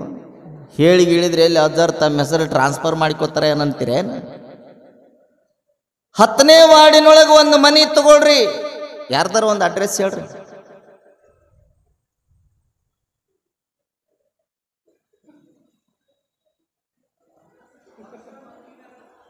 ಪರಶುರಾಮ. ಪರಶುರಾಮನ ಮನಿ ಐತೇನೆ. ಆ 10ನೇ ವಾರ್ಡಿನೊಳಗೆ ಎಷ್ಟೋ ಮನಿ ಅದಾವ. ಆ ಮನಿಯೊಳಗೆ ಒಂದು ಮನಿ ಪರಶುರಾಮನ ಮನಿ. ಆ ಮನಿಯರ ನಿಮ್ಮದನ್ರಿ? ಆ ಮನಿ ತುಂಬರ ನೀವು ಅದಿರೇನ್ರಿ? ಇಲ್ಲ. ಹಾಗಾದ್ರೆ ನಂದನದು ಏನಿದೆ? ಆ ಮನಿಯೊಳಗೆ ಎಷ್ಟೋ ಅಂಕಣಗಳು ಬರ್ತಾವ. ಆ ಅಂಕಣದೊಳಗೆ ಒಂದು ಅಂಕಣ ನಮ್ಮದು. ಯಾವ ಅಂಕಣ? ಯಾವ್ದ್ರಿ? 3 ಅಂಕಣದ್ದು, 4 ಅಂಕಣದ್ದು, 7 ಅಂಕಣದ್ದು, 6 ಅಂಕಣದ್ದು ಅಂತ ಮನೆಗಳು ಇರ್ತಾವ ಅವಾಗ. ಇವಾಗೆಲ್ಲ ಬರೇ ಪಿಲ್ಲರ್ಗಳು ಬಂದ್ಬಿಟ್ಟಾವ, ಅಂಕಣನ ಗೊತ್ತಾಗೋದು. ಹಳೆ ಮನೆಗಳಿಗಿರ್ತಾವ. ಆ ಅಂಕಣದೊಳಗೆ ಒಂದು ಅಂಕಣ ನಮ್ದು. ಯಾವ ಅಂಕಣ? ಯಾವುದು ಅಂದ್ರೆ ಸತ್ತ ಮೇಲೆ ಏನು ಗೂಟಕ್ಕೆ ಬಡಿತಾರಲ್ರಿ, ಅದು ಒಂದು ಅಂಕಣ ನಮ್ಮದು. ಅದುವರ ಕಾಯಂ ನಿಮ್ಮದಲ್ಲೋ ತಿಳ್ಕೋ. ಸತ್ತ ಮೇಲೆ 4 ತಾಸು 5 ತಾಸು 6 ತಾಸು ಆಯ್ತು ಅಂದ್ರೆ ಎಲ್ಲರೂ ಅಂತಾರ, ಮೊದಲವನು ಹೊರಗೊಯ್ಯಿ, ಇಲ್ಲ ಅಂದ್ರೆ ಮನೆ ತುಂಬ ವಾಸನೆ ಹಿಡಿಸ್ತಾನವ, ಮೊದಲು ತಗೊಂಡು ನಡಿ ಅಂತಾರ. ನಿನ್ನ ಮನೆಯೊಳಗ ನಿಂದು ಅನ್ನೋದು ಜೀವಂತವಾಗಿರುವಂತ ಅಂಕಣನೂ ಸಹಿತ ಸತ್ತ ಮೇಲೆ 4 ತಾಸು ಮಾತ್ರ ನಿನಗೆ ಆ ಅಂಕಣ ಸಿಗುತ್ತೈತಿ ಅಂದ್ರ ಆ ಮನಿನೂ ನಿಂದಲ್ಲ, ಅಂಕಣನೂ ನಿಂದಲ್ಲ. ಹಾಗಾದ್ರೆ ಈ ಭೂಮಿ ಮೇಲೆ ನಿಂದನದು ಏನೈತಿ? ಏನ್ರಿ ಅಚ್ಚಾರ? ಸತ್ತವ್ರನ್ನ ಎಲ್ಲಿ ಒಯ್ತಾರ್ರಿ? ನಿಮ್ಮೂರಾಗ ಮ್ಯೂಸಿಯಮಿಗೆ ಒಯ್ತಾರ? ಮತ್ತೆ ಎಲ್ಲಿ ಒಯ್ತಾರ? ಎಲ್ಲಿಗ್ರಿ? ಸ್ಮಶಾನ. ಸತ್ತವ್ರನ್ನ ಸ್ಮಶಾನಕ್ಕೆ ಒಯ್ತಾರ. ಸತ್ತವನಿಗಾಗಿ ಒಂದು ಸುಂದರವಾದ ಕುಣಿಯನ್ನ ತೆಗಿತಾರಲ್ಲ. ತೆಗೆದ ಮೇಲೆ ಆ ಕುಣಿಯೊಳಗ ಅವನನ್ನು ಮುಚ್ಚುತ್ತಾರ. ಕೊನೆಗೆ ನೀವು ಅನ್ಬಹುದು, ಅಜ್ಜಾರ ಸತ್ತ ಮೇಲೆ ನನಗಾಗಿ ನನಗೋಸ್ಕರ ಈ ಭೂಮಿ ಮೇಲೆ ಒಂದು ಕುಣಿಯರ ಐತಲ್ರಿ ಅಂತ ನೀವು ಭಾವಿಸ್ಕೊಳ್ತೀರಿ. ಕುಣಿ ಐತಿ ಮತ್ತೇನು ಇಲ್ಲ ಅಂತೀರಲ್ರಿ ಅಜ್ಜಾರ ಅಂತ ನೀವು ಅನ್ಬಹುದು. ಸತ್ತ ಮೇಲೆ ನಿಮಗಾಗಿ ಒಂದು ಕುಣಿಯನ್ನು ತೋಡಿರ್ತಾರಲ್ಲ, ಆ ಸ್ಮಶಾನದೊಳಗೆ ಕುಣಿಯೊಳಗೆ ಮುಚ್ಚಿರ್ತಾರ. ಸತ್ತ ಮೇಲೆ 15-20 ದಿನ ಆದ ಮೇಲೆ ಇದೇ ಊರೊಳಗ ಜೋರು ಮಳೆ ಹತ್ತಿತ್ತು, ಒಟ್ಟ ಮಳೆ ನಿಂತಿದ್ದಿಲ್ಲ. ಆ ಸಂದರ್ಭಕ್ಕೇನಾದ್ರೂ ಒಬ್ಬ ಸತ್ತ ಅಂದ್ರೆ ಆ ಸ್ಮಶಾನದಲ್ಲಿ ತೆಗ್ಗು ತೋಡಾಕ್ ಬರುದಿಲ್ಲ. ತೆಗ್ಗು ತೋಡಾಕ್ ಬರಲಿಲ್ಲ ಅಂದ್ರೆ ಊರಿನ ಎಲ್ಲ ಹಿರಿಯರು ಮಾತಾಡ್ತಾರೆ, ಮೊನ್ನೆ ಹುಗಿದು ಬಂದಿವೆಲ್ಲ ಅವ ಎಲ್ಲ ಕರೆಗೆ ಹೋಗಿರ್ತಾನ, ಅವನ ತೆಗೆದು ಒಗೆದು ಅವನ ಜಾಗದಾಗ ಇವನು ಹುಗಿದು ಬರೋಣ ಅಂತ ನಿರ್ಧಾರ ಮಾಡಿದ ಮೇಲೆ ಸತ್ತ ಮೇಲೆ ಈ ಭೂಮಿಯ ಮೇಲೆ ನಿನಗೋಸ್ಕರ ಒಂದು ಕುಣಿ ಇಲ್ಲ ಅಂದ್ರೆ ನಿಂದನದು ಏನೂ ಇಲ್ಲ ಅನ್ನೋದನ್ನು ನಾವು ತಿಳ್ಕೊಳ್ಬೇಕು. ನಂದನದು ಏನೂ ಇಲ್ಲ. ಅದಕ್ಕಾಗಿ ಹೇಳೋದು, ಶರಣರು ಹೇಳ್ತಾರ, ನಿಂದನದು ಈ ಭೂಮಿ ಮೇಲೆ ಏನೂ ಇಲ್ಲ, ಸುಮ್ಮನೆ ನೀನು ಹೋರಾಟ ಮಾಡಬೇಡ. ಸತ್ತ ಮೇಲೆ ಒಂದು ಕುಣಿನೂ ನಮ್ಮದಿಲ್ಲ ಅಂದ್ರೆ ನಂದು ನಂದು ಅಂತ ಯಾಕೆ ಬಡ್ದಾಡೋಣ? ಬಡ್ದಾಡೋದು ಬೇಡ. ಎಲ್ಲದು ದೇವರು ಕೊಟ್ಟ ಕಾಣಿಕೆ ಅನ್ನುವಂಥ ಭಾವದಲ್ಲಿ ನಾವು ಬದುಕಬೇಕು. ನಾವೆಲ್ಲ ಅಂತೀವಿ ಎಲ್ಲ ನಮ್ದಾರಿ ಅಜ್ಜಾರ, ನಿಮ್ಮದು ನಂದು ಅನ್ನುವಂಥ ಸ್ವಾರ್ಥ ಬುದ್ಧಿ ಇರುವಂಥ ಮನುಷ್ಯರ ಬಾಳ್ವೆ ಹೇಗಾಗ್ತದಂದ್ರೆ, ಒಬ್ಬ ರೈತ ದಿನನಿತ್ಯ ಹೊಲಕ್ಕೆ ಹೋಗ್ತಿದ್ದ. ಹೋಗುವಾಗ ಅವನ ಮನೆಯಾಗ ಒಂದು ಮುದ್ದಾದ ನಾಯಿಯನ್ನು ಸಾಕಿದ್ದ. ಒಬ್ಬೊಬ್ಬರು ನಾಯಿ ಸಾಕಿರ್ತಾರೆ, ಭಾರಿ ಚಂದ ಸಾಕಿರ್ತಾರೆ. ಅವ್ರು ಎಲ್ಲಿ ಹೊಕ್ಕಾರ ಅಲ್ಲೇ ಹೊಕ್ಕೈತದ, ಅವ್ರು ಎಲ್ಲೆಲ್ಲಿ ಹೊಕ್ಕಾರ ಅಲ್ಲೇ ಹೊಕ್ಕೈತದು. ಅವ್ರನ್ನ ಬಿಟ್ಟಿರೋದಿಲ್ಲ. ಅಷ್ಟು ನಂಬಿಕೆಯ ಪ್ರಾಣಿ ಅದು ನಾಯಿ ಅಂದ್ರ. ಮನುಷ್ಯನೂ ಅಷ್ಟು ನಂಬಿಕೆ ಇರುವುದಿಲ್ಲ. ಅದು ಅಷ್ಟು ನಂಬಿಕೆಸ್ಥ ಪ್ರಾಣಿ ಅಂದ್ರೆ ನಾಯಿ ಒಂದ. ಆ ನಾಯಿ ಹೊಲಕ್ಕೆ ಹೋಗ್ಬೇಕಾದ್ರೆ ಈ ಬಂಡಿ ಹೊತ್ಕೊಂಡು ಕಟ್ಕೊಂಡು ಹೋಗ್ತಿರ್ಬೇಕಾದ್ರೆ ಬಂಡಿ ಕೆಳಗೆ ನಾಯಿ ಹೋಗ್ತಿರ್ತೈತಿ. ಹೋಗ್ಬೇಕಾದ್ರೆ ಒಂದು ಸಾರೆ ಆ ರೈತ ಹೊಲಕ್ಕೆ ಹೋಗಿ ರಾಶಿ ಮಾಡಿಕೊಂಡು ಒಂದು 7-8 ಚೀಲ ದವಸ ಧಾನ್ಯಗಳನ್ನು ಹೇರಿಕೊಂಡು ಕೊಳ್ಳು ಕಟ್ಟಿಕೊಂಡು ಬಂಡಿ ಮೇಲೆ ಕುತ್ಕೊಂಡು ಬರ್ತಿರ್ತಾನ. ನಾಯಿ ಕೆಳಗೆ ಬರ್ತಿರ್ತೈತಿ. ಓಡೆ ಕೆಳಗೆ ಬರ್ತಿರ್ಬೇಕಾದ್ರೆ ಎದುರಿಗೆ ಒಬ್ಬ ಸೈಕಲ್ ತಗೊಂಡು ಒಬ್ಬ ರೈತ ಬರ್ತಾನ. ಬಂದು ಮಾತಾಡಿಸ್ತಾನ ಬಂಡಿಯ ಮೇಲೆ ಕುಳಿತಿರುವಂಥ ರೈತನನ್ನ. ಏನೋಪ್ಪ, ಈ ಸಲ ಚಲೋ ರಾಶಿ ಮಾಡಿ ಚಲೋ ದವಸ ಧಾನ್ಯ ಬೆಳೆದು ಬಿಡು, ಚಲೋ ಫಲ ತೆಗೆದು ಬಿಡು ಅಂತ ತಿಳ್ಕೊಂಡು ಬಂಡಿಯ ಮೇಲಿರುವಂಥ ವ್ಯಕ್ತಿಯನ್ನು ಮಾತನಾಡಿಸಿದ್ರೆ ಬಂಡಿ ಕೆಳಗಿರುವಂಥ ನಾಯಿ ಅಂತೈತಂತ ಬುದ್ಧಿ ಐತೆ ನಿನಗ. ಬಂಡಿನ 2 ಎತ್ತ, ಬಂಡಿ ಮೇಲಿರುವಂಥ ದವಸ ಧಾನ್ಯಗಳನ್ನು ಅದ್ರ ಮೇಲೆ ಕೂತಿರುವಂಥ ಈ ಮನುಷ್ಯನ್ನ ಎಳ್ಕೊಂಡು ನಾ ಹೊಂಟೀನಿ ನನಗೆ ತೇಕ್ ಬರಾಕತೈತಿ, ಅವ ಆರಾಮದನ, ಅವನು ಮಾತಾಡಿಸ್ತಿಲ್ಲ, ಇದಕ್ಕೆಲ್ಲ ನಾನೇ ಎಳ್ಕೊಂಡು ಹೊಂಟೀನಿ ಅಂತ ತಿಳ್ಕೊಂಡು ನಾಯಿ ಅಂತದಂತೆ. ಇದನ್ನೆಲ್ಲ ನಾನೇ ಎಳ್ಕೊಂಡು ಹೊಂಟೀನಿ, ನನ್ನ ಕೇಳೋದು ಬಿಟ್ಟು ಅವನು ಕೇಳ್ತಿಲ್ಲ ಅಂತದಂತೆ. ನಾಯಿ ತಾನು ಭ್ರಮೆಯೊಳಗೆ ಬದುಕ್ತಾ ಇದೆ. ನಾನು ಬಂಡಿ ಮೇಲಿರುವಂಥ ದವಸ ಧಾನ್ಯಗಳನ್ನು ಎಳ್ಕೊಂಡು ಹೊಂಟೀನಿ ಎನ್ನುವಂಥ ಭ್ರಮ. ಆದರೆ ನಾಯಿಗೆ ಗೊತ್ತಿಲ್ಲ ಬಂಡಿಯ ನೆರಳಿನೊಳಗೆ ನಾ ಹೊಂಟೀನಿ ಅನ್ನೋದು. ಬಂಡಿಯ ನೆರಳಿನೊಳಗೆ ನಾ ಹೊಂಟೀನಿ ಅನ್ನೋದು ನಾಯಿಗೆ ಗೊತ್ತಿಲ್ಲ. ನಾನೇ ಬಂಡಿನ ಎಳ್ಕೊಂಡು ಹೊಂಟೀನಿ ಅಂತದಲ್ಲ. ಹಾಗೆ ಭಗವಂತ ಕೊಟ್ಟಂತ ಈ ಕಾಣಿಕೆಯನ್ನು ತಗೊಂಡು ನಾವು ಬದುಕಾಕತ್ತೀವಿ ಅನ್ನೋದು ಗೊತ್ತಿಲ್ಲ. ಭಗವಂತನ ನೆರಳಿನೊಳಗೆ ಹೊಂಟೀವಿ ಅನ್ನೋದು ಗೊತ್ತಿಲ್ಲ. ಅವನು ನೀಡಿದ ನೆರಳಿನೊಳಗೆ ನಾವು ಅದೀವಿ ಅನ್ನೋದು ಗೊತ್ತಿಲ್ಲ. ನಾನೇ ಇದನ್ನು ಎಳ್ಕೊಂಡು ಹೊಂಟೀನಿ, ನಾನೇ ಇದಕ್ಕೆ ಸರ್ವ ಕಾರ್ಯಕರ್ತ ಅನ್ನುವಂಥ ಭಾವನೆಯೊಳಗೆ ಬದುಕುವಂಥ ಮನುಷ್ಯ ಬಂಡಿ ಬುಡಕ್ಕೆ ಹೋಗುವ ನಾಯಿ ಬೇರೆ ಅಲ್ಲ, ಅವನು ಬೇರೆಯಲ್ಲ. ಅದಕ್ಕೆ ನಾವು ತಿಳ್ಕೊಳ್ಬೇಕು, ಭಗವಂತ ಕೊಟ್ಟ ಕಾಣಿಕೆ ಇದು. ಆ ಕೊಟ್ಟ ಕಾಣಿಕೆಯನ್ನು ಸದಾ ಕಾಲ ನಾವೆಲ್ಲರೂ ಅದನ್ನು ಸದುಪಯೋಗ ಮಾಡಿಕೊಳ್ಬೇಕು. ಕಲ್ಯಾಣದ ಶರಣರು ಯಾವ ಸಿರಿ ಸಂಪತ್ತಿಗೂ ಆಸೆ ಪಡಲಿಲ್ಲ, ಯಾವ ಭೌತಿಕವಾದ ಸಂಪತ್ತಿಗೂ ಆಸೆ ಪಡಲಿಲ್ಲ. ಅವರು ಹೋರಾಡಿ ಸಾಯಲಿಲ್ಲ, ಹೋರಾಟ ಮಾಡಲಿಲ್ಲ, ಹೊಡೆದಾಡಲಿಲ್ಲ, ಬಡದಾಡಲಿಲ್ಲ. ಯಾವುದಕ್ಕಾಗಿ ಹೊಡೆದಾಟ, ಯಾವುದಕ್ಕಾಗಿ ಬಡದಾಟ ಅಂದರೆ ಸದಾ ಕಾಲ ನಾ ಮುಂದೆ ತಾ ಮುಂದೆ ಅನ್ನುವಂಥ ಭಾವದೊಳಗ ದಾಸೋಹ ಮಾಡುವುದಕ್ಕಾಗಿ ಹೋರಾಡ್ತಿದ್ರು. ಲಿಂಗಾರ್ಚನೆ ಮಾಡುವುದಕ್ಕಾಗಿ ಹೋರಾಟ, ಅನುಭವ ಮಂಟಪದಲ್ಲಿ ಅನುಭವವನ್ನು ಮಾಡುವುದಕ್ಕಾಗಿ ತಾ ಮುಂದೆ ನಾ ಮುಂದೆ ಅನ್ನುವಂಥ ಭಾವದೊಳಗೆ ಹೋರಾಟ ಮಾಡ್ತಿದ್ರು ಶರಣರು. ನಾವೆಲ್ಲ ಅದನ್ನು ಬಿಟ್ಟಿವಿ. ಭೌತಿಕ ಸಂಪತ್ತಿಗಾಗಿ ಹೋರಾಟ, ಬಡದಾಟ, ಜಗಳ ಆಟಗಳು. ಅದಕ್ಕೆ ಶರಣರು ಹೇಳ್ತಾರೆ, ಯಾವುದೂ ನಿಂದಲ್ಲ. ಅದಕ್ಕಾಗಿ ನೀನು ಜೀವನ ಕಳ್ಕೋಬೇಡ. ಜೀವನವನ್ನು ಕಳ್ಕೊಳ್ಳುವ ಬದಲು ಅದಕ್ಕಾಗಿ ಕಳ್ಕೋಬೇಡ, ಭಗವಂತನಿಗಾಗಿ ಕಳ್ಕೋ ಅಂತಾರ. ಯಾರಾದರೂ ಒಬ್ಬರ ಈ ಭೂಮಿ ಮೇಲೆ ಭಗವಂತನಿಗಾಗಿ ಪ್ರಾಣ ಬಿಟ್ಟವರುಂಟೆ?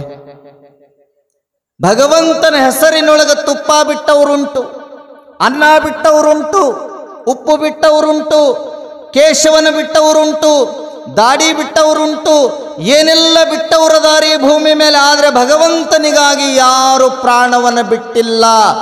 ಭಗವಂತನಿಗಾಗಿ ಪ್ರಾಣವನ್ನು ಬಿಡುವಂಥ ವ್ಯಕ್ತಿಗಳು ಈ ಭೂಮಿ ಮೇಲೆ ಯಾರೂ ಇಲ್ಲ. ಸದಾಕಾಲ ಭಗವಂತನ ಸ್ಮರಣೆಗಾಗಿ ತಮ್ಮನ್ನು ತಾವು ಸಮರ್ಪಣೆ ಮಾಡಿಕೊಂಡವರು ಅಂದರೆ ಅದು ಕಲ್ಯಾಣದ ಶಿವಶರಣರು. ಅದಕ್ಕೆ ನಾ ಹೇಳೋದು, ಶಿವಶರಣರ ಬದುಕಿನಂತೆ ಬದುಕಬೇಕು. ಅವರು ಬಾಳಿರುವಂಥ ಬಾಳಿನಂತೆ ನಾವು ಬಾಳಬೇಕು. ಸದಾಕಾಲ ನಾವು ದೇವ ನಿರ್ಮಿತವಾದ ಈ ಜಗದೊಳಗ ನಾವೆಲ್ಲರೂ ಬದುಕುವಂಥ ಪ್ರಯತ್ನವನ್ನು ಹೇಗೆ ಮಾಡಬೇಕಂದ್ರೆ, ಎಲ್ಲದು ಭಗವಂತ ನಿರ್ಮಿಸಿರುವಂಥ ಈ ಮನೆಯೊಳಗ ನಾವು ಅತಿಥಿಗಳಾಗಿ ಬದುಕಬೇಕು ಅನ್ನುವಂಥ ಸಿದ್ಧಾಂತವನ್ನು ಶರಣರು ತಿಳ್ಕೊಂಡ್ರು, ಜೀವನದೊಳಗ ಅಳವಡಿಸಿಕೊಂಡು ಅದರಂತೆ ಬದುಕಿದರು. ಆ ಭೂಮಿಯೊಳಗ ಅವರ ದೇಹಗಳಿಲ್ಲ. ದೇಹಕ್ಕೆ ಇಟ್ಟಿರುವಂಥ ಹೆಸರುಗಳು ಮಾತ್ರ ಶಾಶ್ವತವಾಗಿ ಈ ಭೂಮಿ ಮೇಲೆ ಉಳಿಲಿಕ್ಕೆ ಸಾಧ್ಯವಾಯಿತು. ನಮಗ ದೇಹಕ್ಕೆ ಒಂದು ಹೆಸರಿಟ್ಟಾರ. ನಮ್ಮ ಹೆಸರನ್ನು ಉಳಿಬೇಕಂದ್ರ ಮಣ್ಣಿನೊಳಗೆ ಮಣ್ಣಾಗಿ ಹೋಗಬಾರ್ದಂತ ನಮ್ಮ ಹೆಸರು. ಕಾಯ ಮಣ್ಣಿನೊಳಗೆ ಮಣ್ಣಾಗ್ತದಲ್ಲ, ಹಂಗ ಕಾಯ ಮಣ್ಣಿನೊಳಗೆ ಮಣ್ಣಾಗಲಿ, ಕಾಯಕ್ಕಿಟ್ಟಿರುವಂಥ ಹೆಸರು ಶಾಶ್ವತವಾಗಿ ಭೂಮಿ ಮೇಲೆ ಉಳಿಲಿ ಅನ್ನುವಂಥ ಭಾವನೆಯೊಳಗೆ ಬದುಕಿದವರು ಅಂದರೆ ಕಲ್ಯಾಣದ ಶರಣರು. ಅವರ ಬದುಕೆ ನಮಗೆ ಮಾರ್ಗ ಆಗಬೇಕು, ಅವರ ಬದುಕೆ ನಮಗೆ ಮಾರ್ಗದರ್ಶನವಾಗಬೇಕು. ಹಾಗಾಗಿ ನಮ್ಮ ದೇಹಕ್ಕೆ ಇಟ್ಟಿರುವಂಥ ಹೆಸರು ಮಣ್ಣಿನೊಳಗೆ ಮಣ್ಣಾಗಬಾರ್ದು ಅಂದರೆ ನಾವು ಎಲ್ಲದನ್ನು ಅರ್ಥ ಮಾಡಿಕೊಂಡು ದೇವರು ಕೊಟ್ಟ ಕಾಣಿಕೆ, ದೇವರು ಕೊಟ್ಟ ಕೊಡುಗೆ, ಆ ಕೊಡುಗೆಗಳನ್ನು ನಾವು ಸದಾಕಾಲ ಆತನ ಸ್ಮರಣೆಯ ಮುಖಾಂತರ ಬಳಕೆ ಮಾಡಿಕೊಂಡು ಯಾವಾಗ ಒಂದು ದಿನ ಭಗವಂತ ಕರೀತಾನೆ ಅವಾಗ ಈ ಭೂಮಿಯನ್ನು ಬಿಟ್ಟು ಆರಾಮ್ ಹೋದರೆ ಸಾಕು ಅನ್ನುವಂಥ ಮನೋಭಾವ ಯಾರಲ್ಲಿ ಮೂಡ್ತದೆ ಅವರು ಮಾತ್ರ ನಿಜವಾದ ಮಾನವರು, ಮನುಷ್ಯರು. ಅವರೇ ಮುಂದೊಂದು ದಿನ ಮಹಾತ್ಮರು ಅನ್ನುವಂಥ ಸಿದ್ಧಾಂತವನ್ನು ಭಾಳ ಸುಂದರವಾಗಿ ನಮಗೆ ಎಲ್ಲ ಕಲ್ಯಾಣದ ಶರಣರು ವ್ಯಕ್ತಪಡಿಸಿದ್ದಾರೆ. ಹಾಗಾಗಿ ಶರಣರ ಚಿಂತನೆಗಳನ್ನು, ವಿಚಾರಗಳನ್ನು ತಾವೆಲ್ಲ ಆಲಿಸ್ತೀರಿ ಅಂದರೆ ನೀವು ಅವರಂತೆ ಪರಿಪೂರ್ಣವಾದ ಜೀವನವನ್ನು ಸಮರ್ಪಣೆ ಮಾಡಿರಿ ಅಂತ ಹೇಳೋದಿಲ್ಲ. ಸ್ವಲ್ಪ ಆದರೂ ಅವರ ಸಿದ್ಧಾಂತಗಳು, ಅವರ ತತ್ವಗಳು ನಮ್ಮ ಬದುಕಿಗೆ ಅಳವಡಿಸಿಕೊಂಡ್ರೆ ನಮ್ಮ ಬದುಕು ಶರಣರ ಬದುಕು ಆಗ್ತದೆ ಅನ್ನುವಂಥ ಮಾತನ್ನು ತಿಳ್ಕೊಂಡು ನೀವೆಲ್ಲರೂ ನಾಳೆಯಿಂದ ತಾವೆಲ್ಲರೂ ತಿಳ್ಕೊಳ್ಬೇಕು. ಅಜ್ಜವ್ರು ಯಾವುದೂ ನಂದಲ್ಲಂದಾರ, ಯಾವುದೂ ನಿಮ್ಮದಲ್ಲಂದಾರ. ನಾಳಿಂದ ಹೊಲ ಎಷ್ಟೈತಿ, ಬಂಗಾರ ಎಷ್ಟೈತಿ, ಮನಿ ಎಷ್ಟದಾವ ಎಲ್ಲವೂ ಲಿಸ್ಟ್ ತಗೊಂಡು ಬಂದು ಇಲ್ಲಿ ತಂದೆಲ್ಲರೂ ಇಡಬೇಕು. ಇಡ್ತೀರ? ಎಲ್ಲರೂ ತಂದಿಡ್ರಿ ಅಂದ್ರೆ ನಾಳೆಗೆ ನೀವು ಯಾರೂ ಬರೋದಿಲ್ಲ. ನಾ ಎಲ್ಲರ ಬರಾಕ್ ಹತ್ತೀನಿ ಅಂದ್ರೆ ನನಗೆ ಮುಖ ತೋರಿಸೋದಿಲ್ಲ ನೀವು, ರೈಟ? ಯಾಕ? ತಗೊಳಕ್ಕೆ ಬಂದಾರಂತ. ನಾವು ತಗೊಂಡು ನಾವು ಉಪಯೋಗ ಮಾಡೋದಿಲ್ಲ. ಅದನ್ನು ನಾವು ತಗೊಂಡು ಹೋದರೂ ಸಹಿತ ನಾವು ಬಂದಂಥ ಭಕ್ತರಿಗೆ ಸಮರ್ಪಣೆ ಮಾಡುವಂಥ ಮನೋಭಾವ ನಮ್ಮಲ್ಲಿ ಮೂಡಬೇಕು ಅನ್ನುವಂಥದ್ದನ್ನು ತಿಳ್ಕೊಂಡು ಹಾನಗಲ್ ಕುಮಾರ ಮಹಾಸ್ವಾಮಿಗಳು ಯಾವುದೂ ನಮ್ಮದಲ್ಲಪ್ಪ, ಎಲ್ಲದು ಭಗವಂತ ಕೊಟ್ಟ ಕಾಣಿಕೆ, ಭಗವಂತನಿಗೆ ಸಮರ್ಪಣೆ ಆಗಬೇಕು ಅನ್ನುವಂಥ ಭಾವನೆಯಿಂದ ತಮ್ಮ ಇಡೀ ಜೀವನವನ್ನು ಸಮಾಜಕ್ಕಾಗಿ ಅರ್ಪಣಾ ಮಾಡಿದರು ಅನ್ನುವಂಥದ್ದನ್ನು ನಾವು ಕೇಳ್ತೇವೆ. ಹಾಗಾಗಿ ತಾವೆಲ್ಲರೂ ಅದೇ ಥರನಾಗಿ ಬದುಕಬೇಕು ಅನ್ನುವಂಥ ಮಾತನ್ನು ಹೇಳ್ತಾ ನಾವು ನಾಳೆಯಿಂದ ನಾವೆಲ್ಲರೂ ತಿಳ್ಕೊಳ್ಬೇಕು. ಇನ್ನೇನು ಭಾಳ ದಿನ ಇಲ್ಲ, ಬಸವೇಶ್ವರರ ಜಾತ್ರೆ